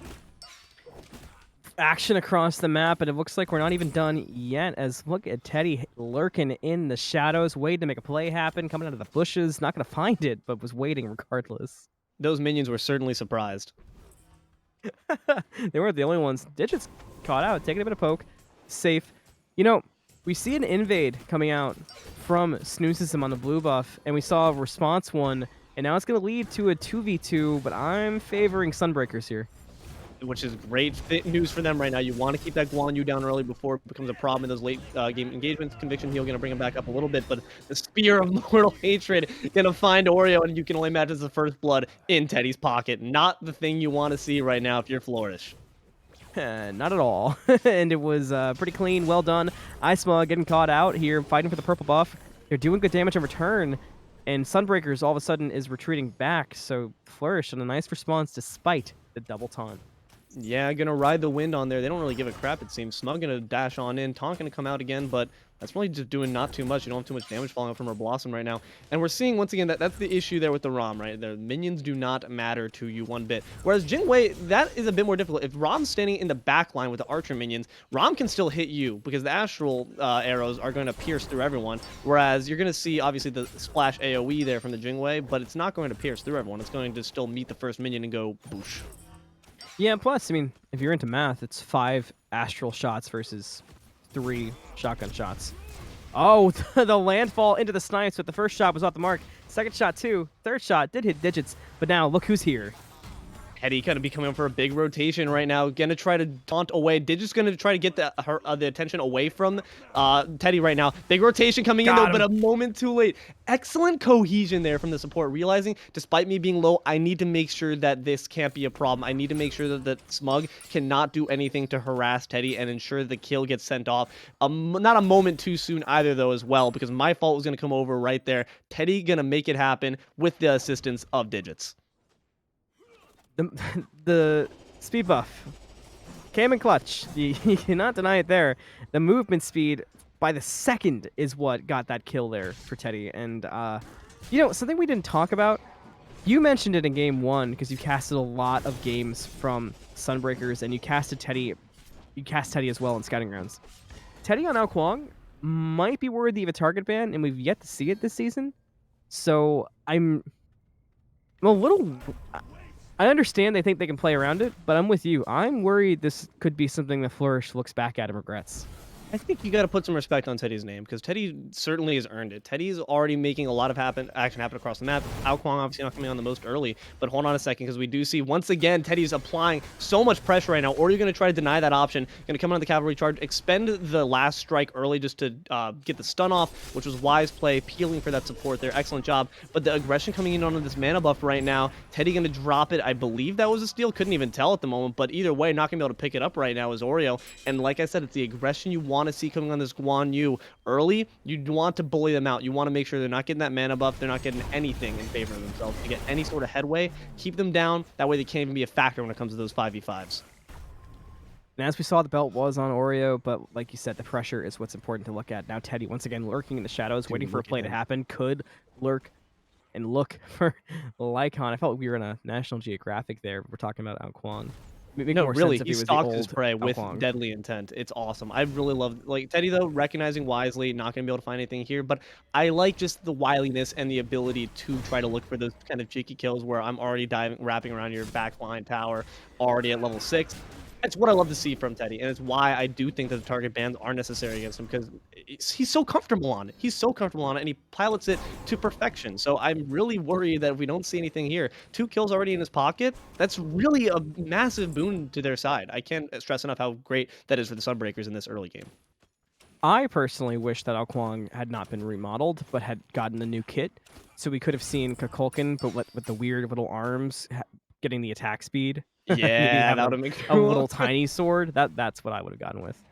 I've always been a big fan of the Serpent battles myself, so unfortunately not going to see that here. We do see, though, on the Serpent piloting here, we have EmoticonFather. Gonna see what value this Tiamat will bring. Tiamat, like we talked about, high priority pick when it comes to these mid lane engagements, and sometimes we've even seen it brought to the carry side. Tiamat can be really great on both the offensive foot and as well as the defensive foot, just able to spam those abilities. But right now, a 4-man rotation from the Sunbreakers is going to be looked on to Anxoush there. Teddy's leading the charge. Oh, and there's a big landfall that's going to bring them in, but it's going to lead to Anxoush dying. Nom, nom, nom, nom. Teddy who's up next? I mean, Teddy's just going to dive back for some farm, looks like. And just, again, it's a problem. It is a problem. Ward up, lock your doors. Teddy's going to be knocking on them, and is going to be looking for some food to eat. Yeah, and that's going to continue being a problem. You got to figure out something for this Alquang, and you got to figure it out now. They just don't seem to be reckoning. It seems to be a lack of respect. Like, genuinely, like Teddy's a mob boss right now, saying, you know, you disrespect me, you disrespect my family right now. I'm gonna give you a smack across the cheek, but also like turn into a giant dragon and launch you in the air and then eat you. But Teddy's going to continue to be an issue. He's going to snowball this. Kalina provides a lot of damage right now, but if that's their kryptonite bullet right now, it's looking like it might be a misfire. Yeah. We have not seen enough to show why that was done. Although Teddy with Defender of Olympus falls onto MyFault, but MyFault goes into the wall, gonna get away. And for now, Oreoooo does fall down to Snoozism back at the blue buff. So another huge kill for Sunbreakers. And they're all wrapping in. You see this gigantic engagement right now. Snoozism taking the back right there to just cut off any potential retreats there. There's still potential for MyFault to go through the wall, but no, the taunt can deny that. Too low health to do it. Teddy gonna drop another kill. 4 onto him right now. Uncontested at the moment. Snoozism gonna continue the aggression right now. Spear of Mortal Hatred gonna come out and just knock everyone up, do some bit of damage right now, but you have to imagine the engagement is over, and Sunbreakers are just on fine with that. Oh, the 1v1s, it's ADCs, but Reblossomed on the mana. Smug's got the mana. Astral Barrage comes out. 1 basic for either of them, but guess who's got the snipes? It is iSmug, but Reblossomed's juked most of them and survives it. They gotta go the other ways. Barely gonna be able to trade through that. That was very, very close. Excellent jukes there. I was worried that playing a bit too close to that wall was going to actually deny Reblossomed, you know, part of the movement that they could use. But, hey, worked out. Smug not going to be able to find those shots. Reblossomed says, I do it better. I'm the real Chris Kyles, the real American sniper. But, that being said, still 5 kills uncontested for Sunbreakers. It's looking like to be a great game, too, for them. Yeah. This is frustrating for Flourish because I feel like you said, I think they felt like they had the answer, and that's why they didn't ban the Alquang. I mean, it wasn't like Alquang solo carried, but I think it's just a consistent problem for Flourish, and it must be irritating to feel like you can change up your composition so much and still just, you know, not have the answer. I don't know how else to word it. It's plain and simple, and it's frustrating. At the very least, you know, you have a game to play with right now, a game to figure out, hey, okay, we realize now, we recognize what we need to do differently to shut it down because they weren't paying enough attention in game one. Why would you if you're winning? You know, you don't feel like it is an issue. But now it really is proving with them at the forefront at the moment, it's proving to become a massive one. MyFault with another clever use of the cleanup passive, which I always love to see. It's so unique, so awesome. Using that to escape twice now out of harm's way. But, you know, it's great and all well and good to be able to escape out of a fight, but you want to be creating engagements as the jungler that set your team up for success. In game number 1, you asked me why you would go Demon Blade over Rage, and this game is the example because, I mean, as we've seen, these carries are just doing their thing in their lane. You go Rage here and you don't rotate, you don't get the stacks, and you go against Demon Blade who doesn't need to rotate, doesn't need the stacks, and has the attack speed. Not a fun time. Oh no. That's so unfortunate. Oreoooo standing for Oreoooo literally stood there for a moment like shocked in disbelief, That like hurt. really that just got dropped there. Snoozism gonna keep up this pressure. I love Snoozism on Cullen so much. If this momentum continues in favor of Sunbreakers, Snoozism is gonna be a massive issue. It just becomes unkillable unless you divert all your attention to him. And if you divert any bit of attention to him, guess who's lurking in the back lane waiting to just execute you? Teddy. It's a great little bait and switch there where Snoozism can play the red herring and Teddy can play the real threat lurking in the back line. Yeah, that's a really great point. We didn't even talk about the kind of chaos that could be caused by Snoozism. Gold difference is telling quite the tale. Experience difference is close, which is good for Flourish, but the gold difference can add up quick, especially at 11 minutes. And It's just gotta feel demoralizing too. yeah, That, like, that's what I was gonna say. Exactly, it hurts the morale, it hurts the feel. and it's always an important element of this. Right now, you gotta feel bad right now if you're just getting whacked a bunch in the back of the head. Is Anxoush right now. Gonna come in to respond right now, though, is the opposing jungler. MyFault lurking in a wall right now, trying to find the best opportunity to engage right now. Onto Digits right now. Digits gonna be thinking quite a bit. Separated from Teddy. You can only imagine that this is a suicide attempt. She's gonna try to maybe find some room to ult out, but not gonna be able to do it. Taunt's gonna come out. MyFault gonna get the kill. One on the board there for Flourish. Unfortunate miscommunication there of which direction everyone was gonna be going for the Sunbreakers. Because you imagine that Digits probably could have retreated on back to Teddy and been just fine. And now we're going to see the Gold Fury get pulled in circles and circles it goes. It's down to quarter health. Teddy and EmoticonFather lurking, but look at the back. Reblossomed here and going in and looking for damage. Rossum's gonna find quite a bit of damage themselves right now. Gonna ult on out to safety.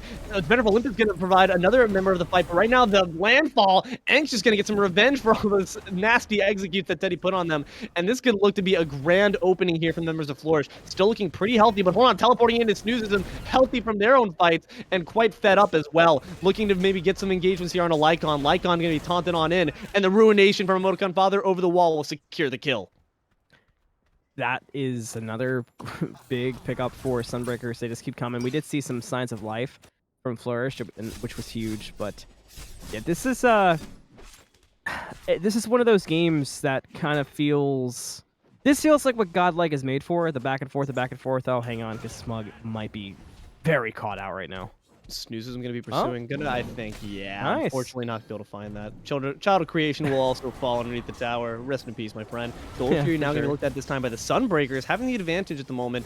And it seems It that should no be member is free. going to really be back in time to contest this. Flourish is lurking in the in mid lane at the moment, not realizing what's going on. Gold Fury will be dropped uncontested for Sunbreakers. Pyro soon after, though, for Flourish. No way. Pick up the Okay. bomb! Oh, he dropped. Okay, we're good. We're good. Okay. He dropped the Jesus. ward, cleared the inventory. That's, you know what? We take those. I got worried just like you, but you know what? I understand the ward thing. No. All right. It's. We've got Really like. give me an aneurysm. Yeah. I was worried It's there. They got it. stressful. It is stressful. That's like honestly more stressful than any team fight. Just like, will you pick up the bomb? It's right there. It's asking for it. It's just waiting to be placed next to a tower, and it could be useful for any of these engagements that could be coming up in the near future. Right now, we're gonna see Oreoooo trying to get back a little bit of momentum, but Snoozism angry. Snoozism and Teddy operating a pincer movement right now. Oreoooo gonna get on the safe side right now, back in the lane. But it seems that Teddy blinking on in is not satisfied with that. Cavalry charge gonna be expended to retreat on out. Defender of Olympus used a bit too late there. Gonna find a bastion only to attack. Yeah. So I mean, at least they can split the 70 gold. I mean, that's nice, I guess, but it would have been better to like split his skull open, Oreoooo, and dunk him as For sure. as you would with any Oreoooo into the lack of rat milk though that we discussed prior.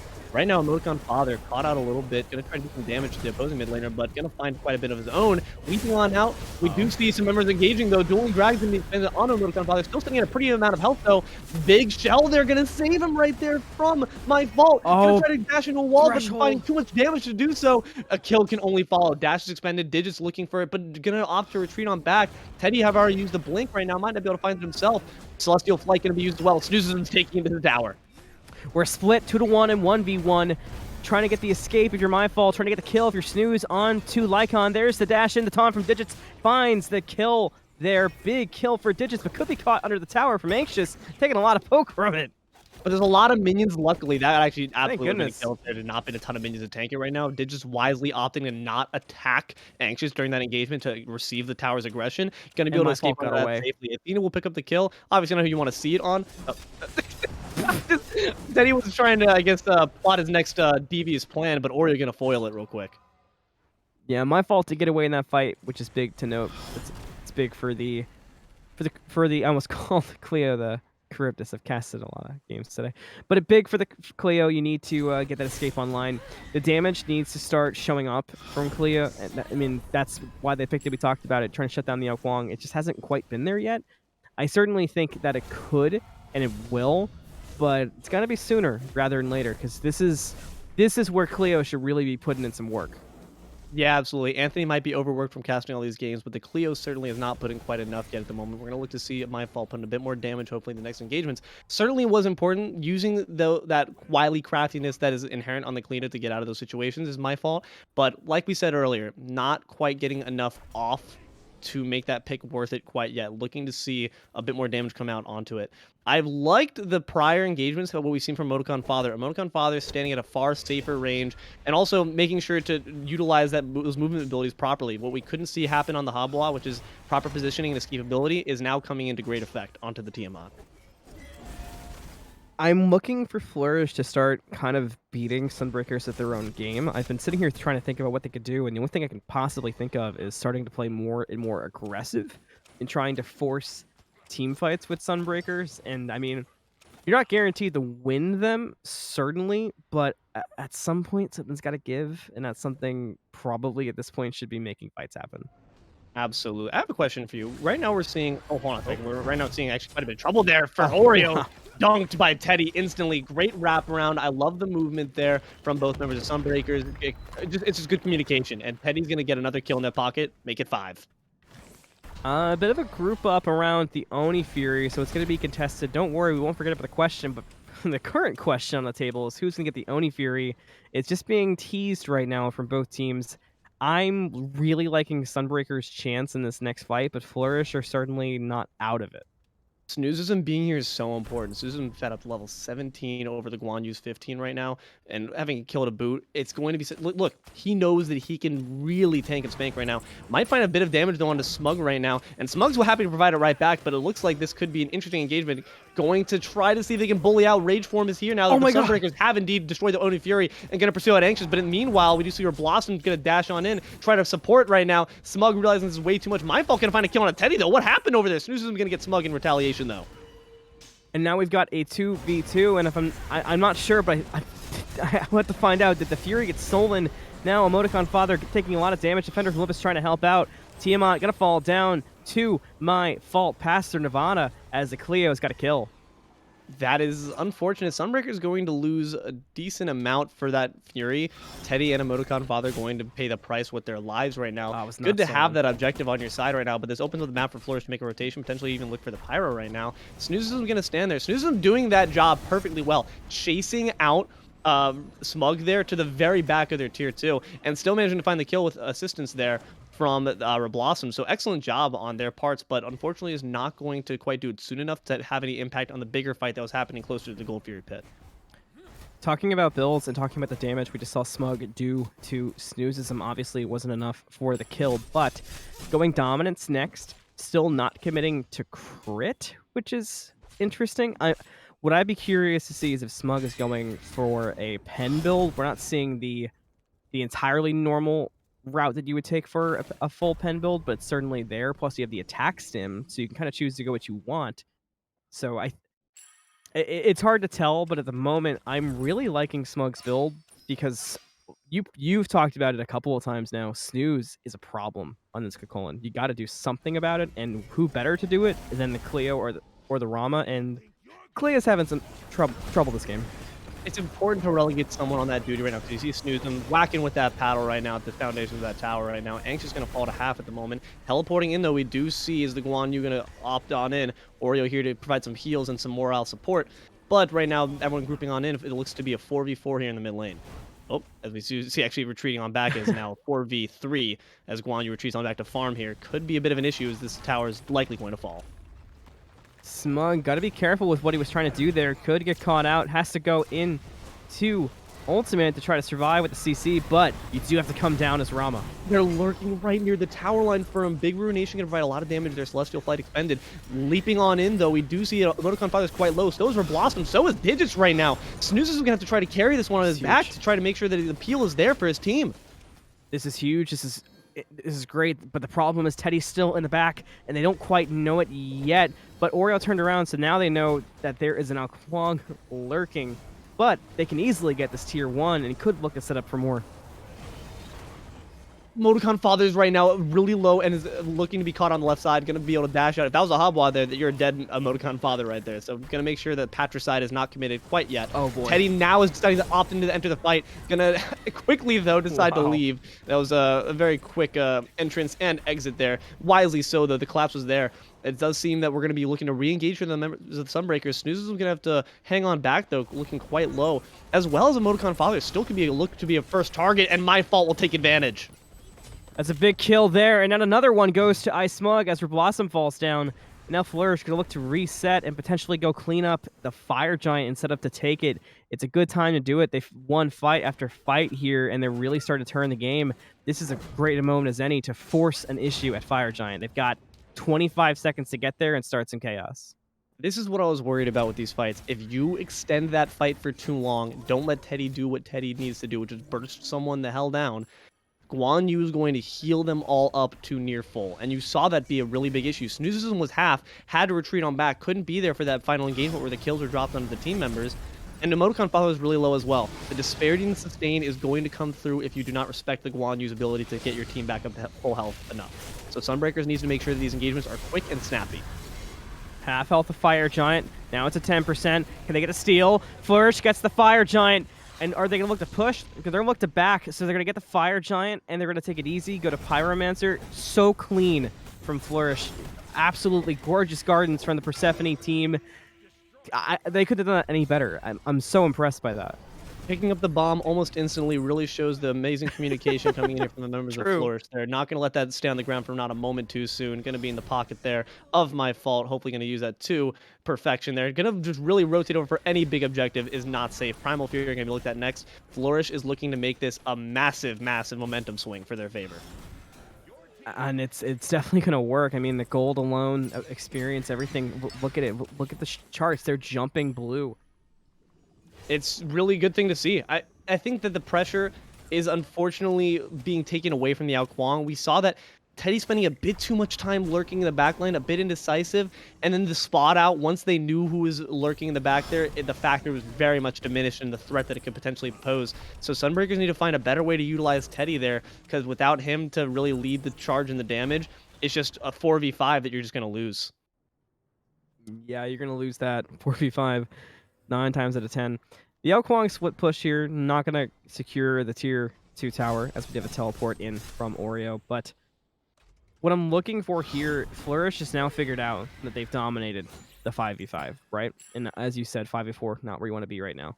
What I'm looking for Flourish, try to bait a fight in the jungle, because we've learned that Flourish wins the fights in the jungle because MyFault can move around so much safer on Clea, and that can't be understated as being such a huge asset to your team. When you fight in lane, you're limiting where she can go.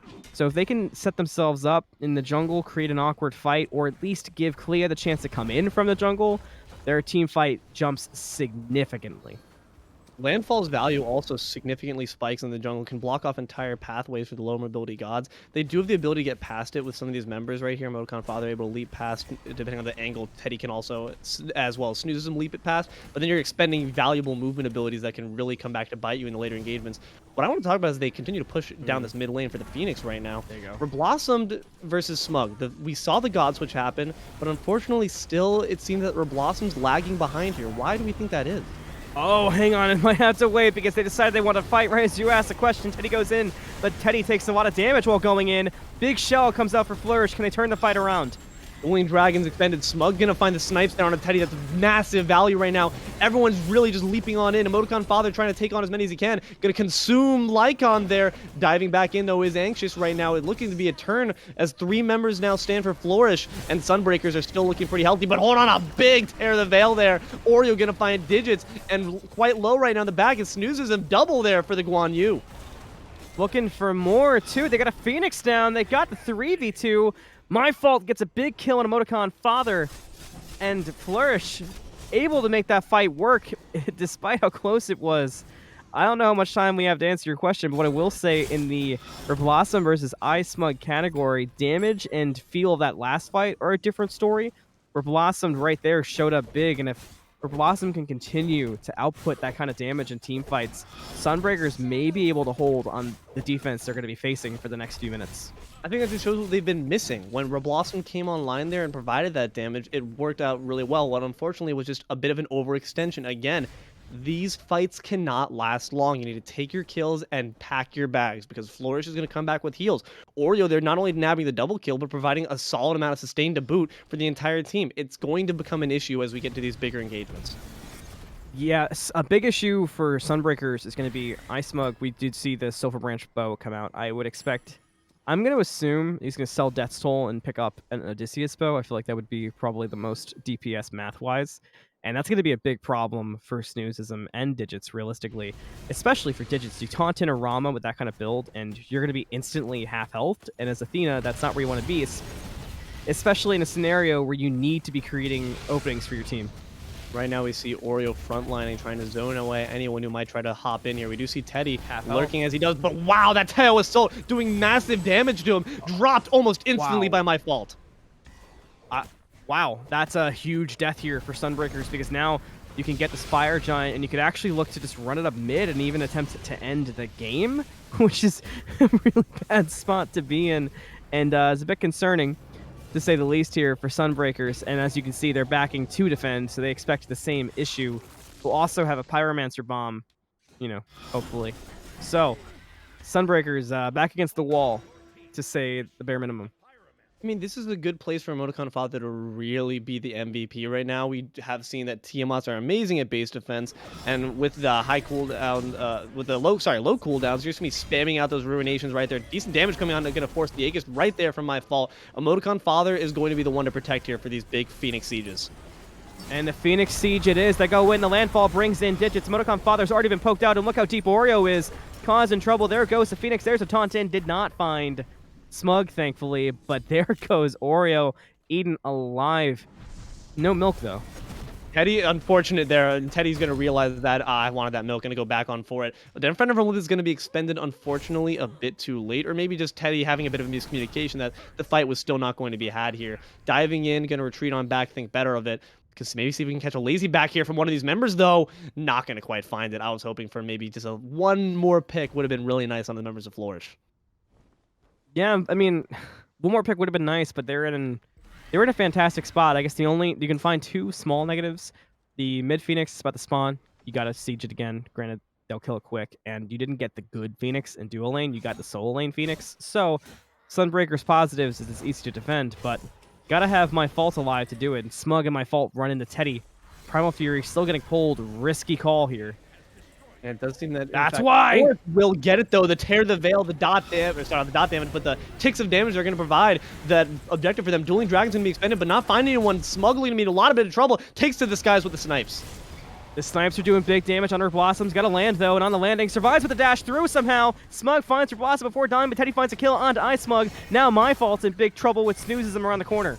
Lycon dropped already. EmoticonFather going to try to provide what damage the mids can. Digits are looking to be in a bit of trouble right now. We do see Oreoooo, the Tail Assault, has provided so much damage before. It might be able to bring this one down. Conviction going to just to boot, bring him back up to full. MyFault going to fall. Gonna make sure that Digits is fallen. Teddy now gonna try to provide what damage he can. Wildstorm not gonna do quite enough. The shield there is going to be brought now onto MyFault as he takes down the opposing jungler. Fire minions is going to be pouring on in right now into the Titan, as we do see they're chasing out the final members of Sunbreakers right now. EmoticonFather and Snoozism going to be kept under pressure right now, as we see the Phoenix will likely fall again in mid. This is a tough fight, but I like the chances here for Flourish. Snoozism taking a lot of damage from MyFault. There's the clear damage we were looking for. That's what Flourish needed. Their secret weapons come online. Oreoooo should fall down. One basic will do it. Does it the dash. Oh my god, the horsey's up, but he runs into Snoozism. And now EmoticonFather falls down. Anxoush gets credit for the kill thanks to the damage from MyFault. And the opening is gone there for Sunbreakers that may have been. Snoozism gonna catch him sleeping, but the loss of EmoticonFather will surely be felt in the space defense scenario. It's really, really rough to see. I mean, it's good they managed to keep the pressure off their Titan right now. Gonna actually have that mid Phoenix restored, it seems. Not gonna lose that. So that's really nice. It's a really great boon to them, but they just need to tighten up these team fight tactics, because I feel like they're losing people a bit too sloppily right now. Unfortunate there. EmoticonFather was able to last a significant amount of time, but not finding that kill earlier onto Oreoooo kept them in place a bit too long, and their Flourish were able to find the counter kill for it. I mean, at this point, I guess you just wait for EFG if you're Flourish, and if you're Sunbreakers, you just hope. This is not going to be easy for them. The damage is going to be coming out from Flourish. I mean, now that Klee is fully online, iSmug's been online, Lycon not to be forgotten about, 25k damage there. It's not looking great for Sunbreakers, but they get picked out in the jungle. It could be even worse. And they're still seeing the Reblossomed. Oh my god, the damage on a Teddy. Teddy's getting blown up. The snipes are going to be coming in, taking a predictable path. He might not be able to find it. The shell is going to ensure the safety of the jungler. Landfall not going to quite find its target. Anxoush searching around. Where is that man stealth at? Not going to find it. Teddy going to survive with his life and going to have a lot of resources expended onto him, which is really great. But unless they capitalize quickly enough to make sure that those cooldowns are still down, this won't be worth it for the Sunbreakers. We're just going to engage right back again onto this FG. Yes, yes, and yes. Everything you said is perfectly correct. Fire Giant down to half health, going to be a quarter health soon. Oreoooo trying to play defense, but they can walk past for now. Looks like it was a bait from Flourish, though. They turn and they want damage. Snoozism is quite low, and we've seen the Conviction heals are just going to keep that team healthy. Oreoooo going to dive on in. This time the dive will succeed. Smug going to find a kill on a Teddy, and this is looking to fall apart quite quickly. Only 3 members left. Make it 2. Divine for MyFault. Reblossomed falls down. EmoticonFather's next. And Digits is coming in. A double kill for iSmug. Only Digits remain. And Flourish have every opportunity they need. Just the Athena to defend. And they've got plenty of damage for the Athena. Taunt me. I dare you. And normally this might provide a little bit of a problem. You know, you have people low on health, but we have the Conviction heals going to be coming in. Digit's not going to be able to do much about it. The Titan will soon fall right after the support. Unfortunately, the full team, the band was brought back together, but the band fell apart a bit too quickly. Sunbreaker's going to be dished out the L. Unfortunately, Flourish going to take it in 2. We'll see you at the desk to talk about the wrap-up.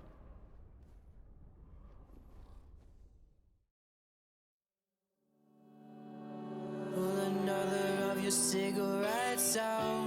Fuck, I always feel so burned out. I never smoked before I met you. Now I chain smoke the way I like to kiss. Welcome back, everyone. If you were watching alongside us, you just saw Flourish take this one over Sunbreakers 2-0. Anthony, what are our thoughts? I think Flourish executed their game plan. I think their game plan took a bit long to flourish, so to speak, but once they got it online, it worked. Everything, I mean, you know, it's funny, I'm obviously running chair 2 here, but you made one of the best predictions that Cleo was the answer to the Ao Kuang, and they found it, and as soon as that answer came online, there was nothing that Sunbreakers could do to stop it.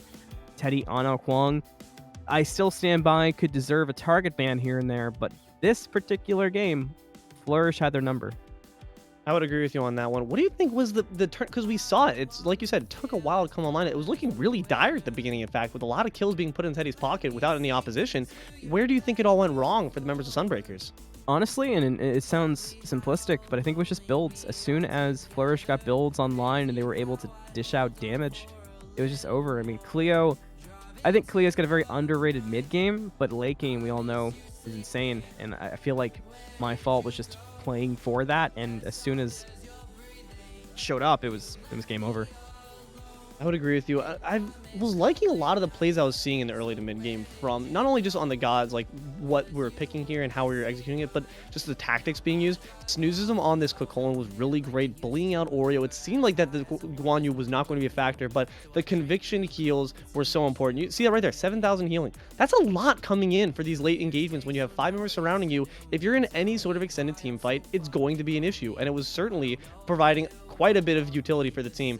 We also want to throw some credit to Lycon there. Lycon, we didn't really get to talk too much about him, but throwing up a lot of damage, providing great peel as well. The Dueling Dragon, I saw some cases where he was able to push people off of the teammates that were looking a bit low, and just in general, pumping out damage. Lycon was doing great throughout the entire time.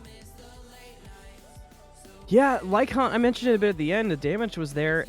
I guess it's just, and it happens with Yu Huang, right? Like, Yu Huang doesn't have the most impactful abilities in terms of what it looks like they're doing, but the damage is just always there, especially with the low cooldowns, and Celestial Flight making Yu Huang so safe, we tend to overlook Yu Huang because you kind of just fly out of there.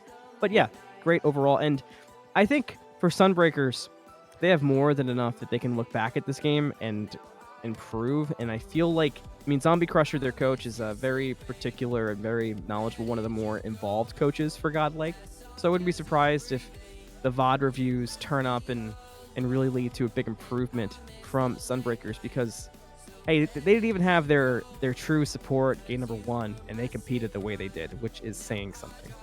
Certainly looking forward to seeing what changes they make in the future, but also what things they keep. I'm looking to see Teddy's continue to develop this Ao Kuang, but of course, with the development of it, you have to wonder, will that ban be seen, and thus, what will Teddy do in those situations where it is looked to be snuffed out? So I'm looking forward to seeing more from the Sunbreakers, as well as Flourish coming off this victory. Hope they're feeling good after that. Hope Sunbreakers aren't taking it too hard. They certainly had a good game as well. But that being said, that is all from us here today. I'm Deelo, joined once again by Anthony Malum. We had iNooblet on the cams. Thanks for that, man. We'll catch you on next time.